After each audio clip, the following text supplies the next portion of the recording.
تحفظ دین کا کارواں رواں دواں، علماء کا ساتھ دو، آؤ سب کے سب یہاں۔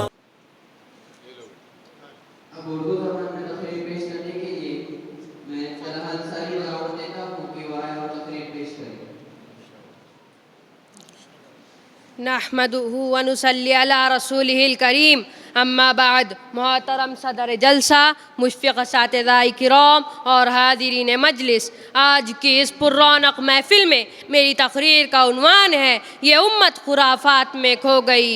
حضرات، ارض و سما کی جلوہ آفری فضا کے دامن میں آج ہلاکت و تباہ کاری کی تخمہ ریزیاں جنم لے رہی ہے۔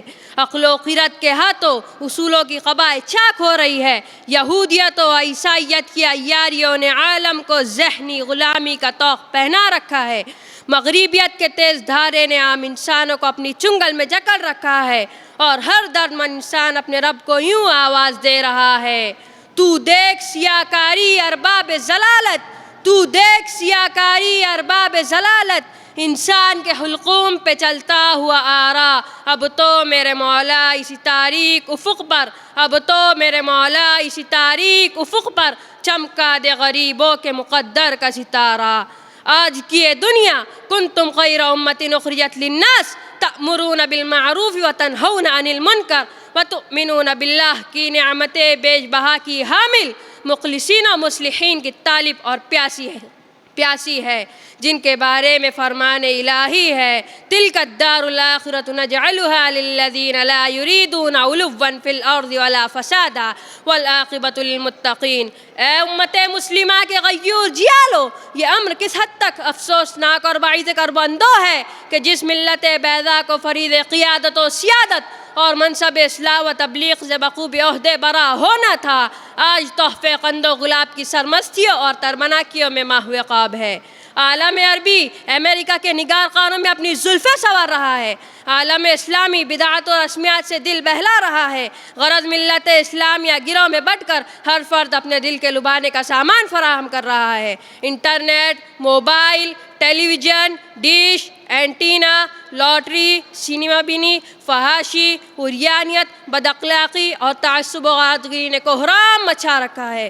معصوم لڑکیوں کی عصمت و عفت کی خبا چاک ہو رہی ہے۔ مسلمان دیومالائی تہذیب، مغربی تمدن اور غیر اسلامی معاشرت کے رسیہ اور دلدادہ ہو گئے ہیں۔ بھائی بھائی کا دشمن ہے، گالیوں کی بوچھار ہو رہی ہے، عورتوں کا حسن سڑکوں پر رقص کرتا نظر آتا ہے، اختلافات و تصادمات کی گرم بازاری ہے، حالانکہ انہیں تاکید کی گئی تھی کہ وَلَا تَكُونُوا كَالَّذِينَ تَفَرَّقُوا وَاخْتَلَفُوا مِن بَعْدِ مَا جَاءَهُمُ الْبَيِّنَاتُ وَأُولَٰئِكَ لَهُمْ عَذَابٌ عَظِيمٌ، اور انہیں اس بات سے خوب آگاہ کر دیا گیا ہے کہ وَأَنَّ هَٰذَا صِرَاطِي مُسْتَقِيمًا فَاتَّبِعُوهُ وَلَا تَتَّبِعُوا السُّبُلَ فَتَفَرَّقَ بِكُمْ عَن سَبِيلِهِ ذَٰلِكُمْ وَصَّاكُمْ بِهِ لَعَلَّكُمْ تَتَّقُونَ۔ اختلافی صورتحال میں اعتدال کی راہ کے لیے انہیں فَإِن تَنَازَعْتُمْ فِي شَيْءٍ فَرُدُّوهُ إِلَى اللَّهِ وَالرَّسُولِ کا عدیم المثال نسخہ عطا کیا گیا، اور معاشرے کے ناصور و جراثیم کے انسداد کے لیے یا ایھا الذین آمنوا ادخلوا فی السلم کافہ کی دعوت جاویدہ دی گئی۔ حضرات، ہم نے خدا سے جو مانگا خدا نے عطا فرمایا، ہر وعدہ پورا کر دکھایا، مگر بے وفا ہم نکلے، خدا کے بھی ہر جائی بن بیٹھے۔ وہ تمام گناہ ہمارے اندر موجود ہے جن کی وجہ سے ہماری رفعت و بلندی، قدر و منزلت جاتی رہی۔ اس کی وجہ بقول علامہ اقبال، گواہ دی ہم نے جو اسلاف سے میراث پائی تھی، گواہ دی ہم نے جو اسلاف سے میراث پائی تھی، ثریا سے زمیں پر آسمان نے ہم کو دے مارا، دیگر قوم فرشتے کی چیخ سے مر گئی، صورت مسک کر دی گئی، زمین نے انہیں نگل لیا، خوفناک آندھیوں نے انہیں زمین پر پٹک پٹک کر مار ڈالا۔ حقیقت روایات میں کھو گئی، حقیقت روایات میں کھو گئی، یہ امت خرافات میں کھو گئی۔ بجھی عشق کی آگ اندھیر ہے، بجھی عشق کی آگ اندھیر ہے، مسلمان ہی راکھ کا ڈھیر ہے۔ وآخر دعوانا ان الحمدللہ رب العالمین۔